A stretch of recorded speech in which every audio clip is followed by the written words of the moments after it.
Para saan po yung ginagawa nyo? May reklamo ka ba? Wala po. Baka maghanap pa kayo po ng asin bukas. Wala na po tayong asin. Eh di bumili ka. Mas okay nang wala ng asin kaysa sa aswangin ako rito. Malungkot ang batang si Dana dahil sa pag-alis ng kanyang amang si Dante. Kailangan kasi nitong magpunta sa Maynila para magtrabaho. Oh, dalawa na lang tayo rito sa bahay. Ayokong tatamad-tamad ka sa pagkilos. Buntis ako, hindi ako pwedeng mapagod. Wika ng babaeng si Adelina sa batang si Dana. Opo, ma. Sabi naman ni Dana sa kanyang tinuturing na ina. At wag mo na akong tawaging mama. Stepmother mo lang ako. Hindi tayo magkapamilya. Nakaramdam ng lungkot ang batang si Dana. Naalala niya kasi bigla ang kanyang tunay na ina. Nagpaalam sandali para magtrabaho sa ibang lugar. Pero 3 taon nang nakalipas, hindi na ito nagpakita pa. Opo, tita. Ituturing niyo po ako, anak? Tanong ni Dana. Nagsalubong ang kilay ni Adelina sa tanong ng bata. Naiirita siya kung paano ito magsalita. Pag-iisipan ko, syempre magkakaroon na rin ako ng sariling anak. Nakangising wika ni Adelina habang nasa maliit na katre. Pwede po maging po mama po ikaw? Pangungulit ng bata. Bahala ka sa buhay mo. Basta, ayokong tawagin mo akong mama o nanay. Sige po. Maraming salamat po. Kumain ka na. Baka sabihin ng papa mo, pinapabayaan kita eh. Sabi ni Adelina. Kahit iritado at walang kamor-amor si Adelina sa bata, kahit paano ay malambot ang puso niya rito. Ang kinaiinisan niya lamang rito ay ang pagmumukha nito na siyang kamukha ng kanyang ina na dati niyang matalik na kaibigan. Makalipas ang ilang oras, tuluyan nang sumapit ang gabi. Nasa kwarto si Adelina ng mga oras na yon. Dahil di pa siya dinadalaw ng antok, naisipan niya munang magbasa-basa ng pocketbook. Ano ba naman itong nabili ko? Puro naman ito luma. Kainis. Bulong ni Adelina sa sarili nang usisain ng maliit na libro. Nang magsisimula na sana siyang magbasa, ay may narinig siyang kumalabog. Inakala ng babae, kagagawan iyon ng bata. Naisip niyang baka naglalaro lamang ito, kaya kumakalabog. Pambihira namang bata ito. Gabing-gabi na. Padabog siyang bumalik sa kanyang higaan. Pero wala pang 5 minuto, nakarinig uli siya ng kalabog. May kasama pa itong kaluskos. Dana naman, nagkakalabog ka pa dyan. Itigil mo nga yan. Sabi ni Adelina, sabay nagmamadaling lumabas ng kwarto. Pagdating niya sa kinaroroonan ng bata, ay nagtaka siya. Sobrang himbing kasi ng tulog nito. Sa katunayan, tumutulog pa ang laway nito sa unan. Ha? Pagtataka ni Adelina, dahil duda pa rin siya, kinuha niyang libro at saka tumambay sa kwarto ng bata. Nasa tabi lamang siya nito. Maya-maya, may kumalabog ulit.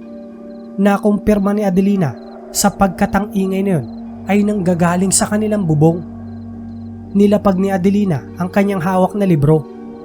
Kinuha niyang walis tambo sa likuran ng pinto. Bigla niyang sinundot ang bubong. Dahil sa ginawa nito, nakarinig siya na tila may sinong nataranta ang nasa ibabaw ng bubong.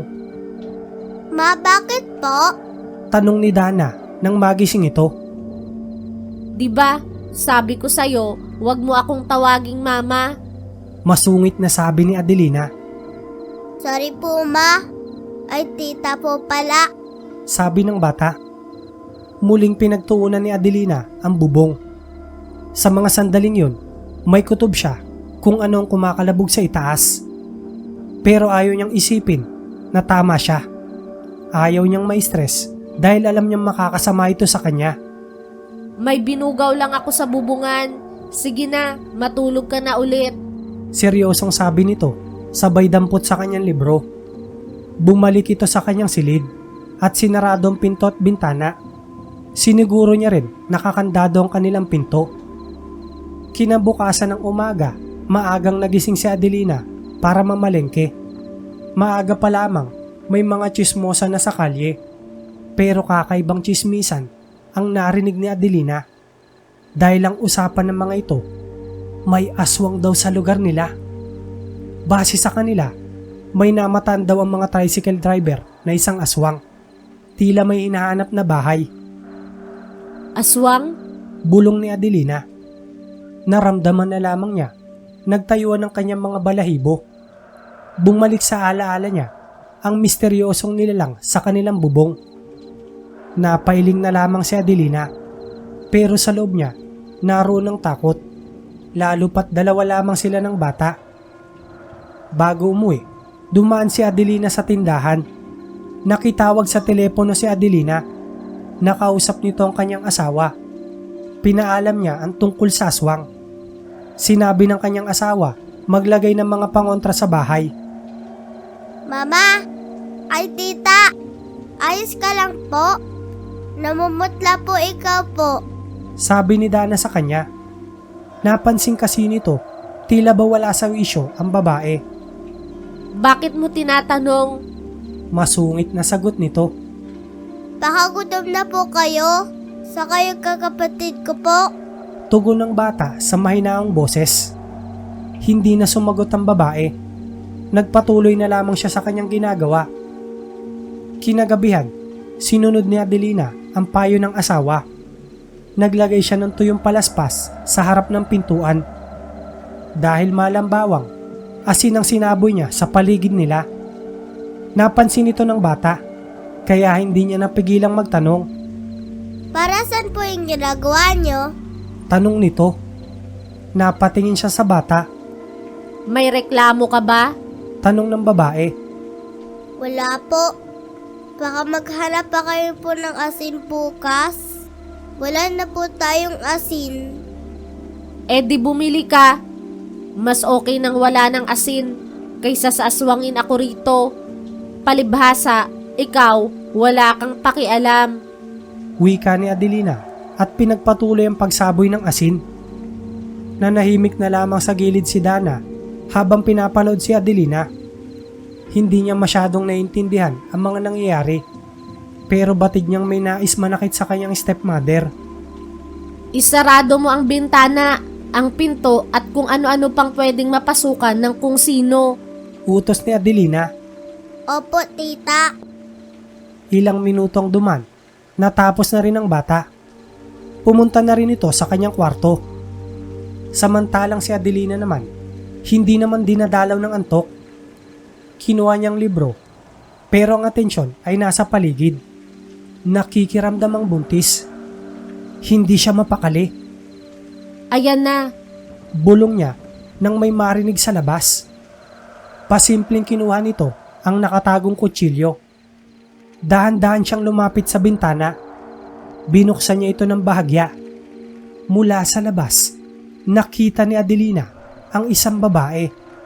Nakatayo sa harapan ng bahay nila. Hindi niya masyadong makita ang mukha nito.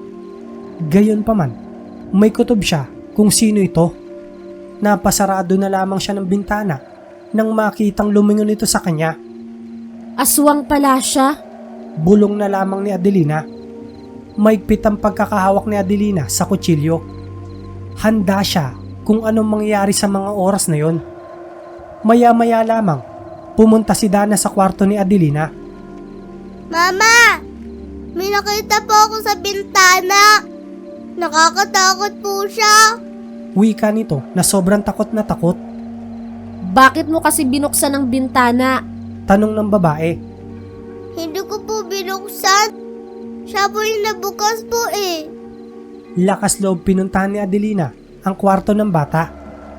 Pagtingin niya ron, wasak ang kandado ng bintana. Huwag kang mag-iingay. Sabi niya kay Dana. Tumango yun sa kanya. Lalapit sana si Adelina para isara ang bintana. Nang biglang may lumitaw doon. Isang babaeng naglalaway. Namumula ang mga mata at kulubot ang muka. Halika rito. Wika ni Adelina at hinila ang bata. Bumalik sila sa kwarto ni Adelina. Todo kandado sila sa mga pinto at bintana. Tita, ano po yun? Halima po yun? Nagtatakang tanong ng bata. Aswang yun. Inaaswang ako. Gusto niyang kunin ang batang nasa tiyan ko.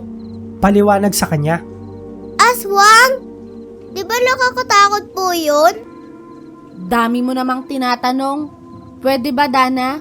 Manahimik ka muna. Nandyan pa siya sa paligid natin. Inis na sabi ni Adelina. Natatakot po ako eh. Naiiyak na sabi ng bata. Napabuntong hininga na lamang si Adelina. Walang magagawa yung pag-iyak mo. Tsaka, bakit ka ba natatakot? Ikaw ba ang inaaswang? Kainis ka ah. Buwelta pa nito. Nahinto ang kanilang usapan nang may kumatok sa kanilang pinto. Nagtataka si Adelina kung paanong nakalapit ito doon, samantalang may asin sa kanilang pinto. San ka pupunta? Tanong ni Adelina sa batang si Dana. May kumakatok po. Sagot nito. Hay naku ka, bakit mo bubuksan? Wala namang nagsasalita. Pumirmi ka nga dyan. Pinatahimik ni Adelina ang bata. Si Adelina ang lumapit sa pinto. Hawak pa rin ito ang kutsilyo sa kanyang kamay. Sumilip siya sa maliit na butas para alamin kung sinong nasa labas. Nanlaki ang mga mata ni Adelina nang masigurong nandun pa rin ang babae sa labas. Napasigaw na lamang si Adelina nang kumalabog ang kanilang pinto. Tila pinipilit ng kung sino mang nasa labas na buksan ang kanilang pinto. Dana, tulungan mo ako. Iharang natin ang lamesa. Natarantang sabi ni Adelina. Pagkatapos nilang maiharang ang lamesa, bubong naman ang pinag-initan. Binubutas na nito ang kanilang yero. Tita, alis na tayo. Sabi ni Dana na natataranta na rin. Baliw ka ba? Paano tayo aalis? Nasa labas nga yung aswang. Gusto mo, ikaw ipakain ko sa kanya? Umiling-iling si Dana nang marinig iyon. Habang si Adelina naman ay hindi alam ang gagawin. Anumang oras kasi, makakapasok na ang aswang. Kapag nakapasok ang aswang, mauuna kang tumakbo sa labas at humingi ka ng tulong. Sabi ni Adelina. Paano po kayo? Tita, yung baby po natin. Ako nang bahala. Basta sundin mo ang sinasabi ko. Sa makailang ulit na pagkalabog sa bubong, unti-unti itong nayuyupi. Senyalis na konti na lang, mabubutas na ito. Ilang sandali lamang, lumusot na ang kamay ng aswang sa bubong. Nang buong braso nang naipasok nito, agad tinulak ni Adelina ang nakaharang na lamesa sa pinto. Takbo sa labas. Sumigaw-sigaw ka. Utos ng babae sa bata. Agad namang kumaripas ng takbo ang bata, habang si Adelina naman nagkulong muna sa kanilang banyo. Sinarado niyang maigi ang pinto nito para di makapasok ang aswang. Nang manahimik bigla ang buong paligid, sumilip si Adelina sa butas. Nakita niyang butas ng tuluyan ang kanilang bubong. Alam ni Adelina, nakapasok na ang aswang. Pumasok ka dito, sasaksakin kita. Bulong nito sa kanyang sarili. Nanginginig ang kanyang mga kamay kahit pinipilit niyang magmatapang. Pagsilip ulit ni Adelina sa butas, nakita niya ang isang babae. Ang babaeng sobrang pamilyar sa kanya. Kahit sobrang dungis at nakakatakot nito. Maya-maya lamang, napatingin sa banyo ang aswang. Pinagpawisan ng malamig si Adelina nang makitang dahan-dahan itong papalapit sa kanya. Diyos ko, gabayan mo kami. Sabi niya sa kanyang isipan. Nagdarasal lamang ang babae sa mga oras na yon. Bago pa makalapit ang aswang sa kanya, nakarinig siya ng tunog ng mga pito. Doon nakahinga siya ng maluwag dahil sigurado siyang ito na ang mga tanod. Nang muling sumilip si Adelina, nakita niyang kumaripas ang aswang. Tita, ito na po yung mga tanod. Nasaan po kayo? Saka lamang lumabas ng banyo si Adelina. Samantala, hinalughog ng mga tanod ang buong bahay. Kaso, hindi na nila ito nakita pa. Kinaumagahan, mabilis kumalat ang balita sa kanilang lugar. May ilang residente ang nagsasabi, taga ron daw sa kanilang aswang. Pero para kay Adelina, ang aswang ay personal niyang kilala. Sa umaga rin yun, nakausap nito ang kanyang asawa. Kung dyan na lang kaya kami ng anak mo sa Maynila, para malapit kami sa'yo, delikado ang buhay namin, lalo na ako, galit siya sa akin.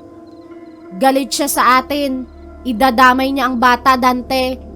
Aswang siya. Wika nito habang kausap si Dante.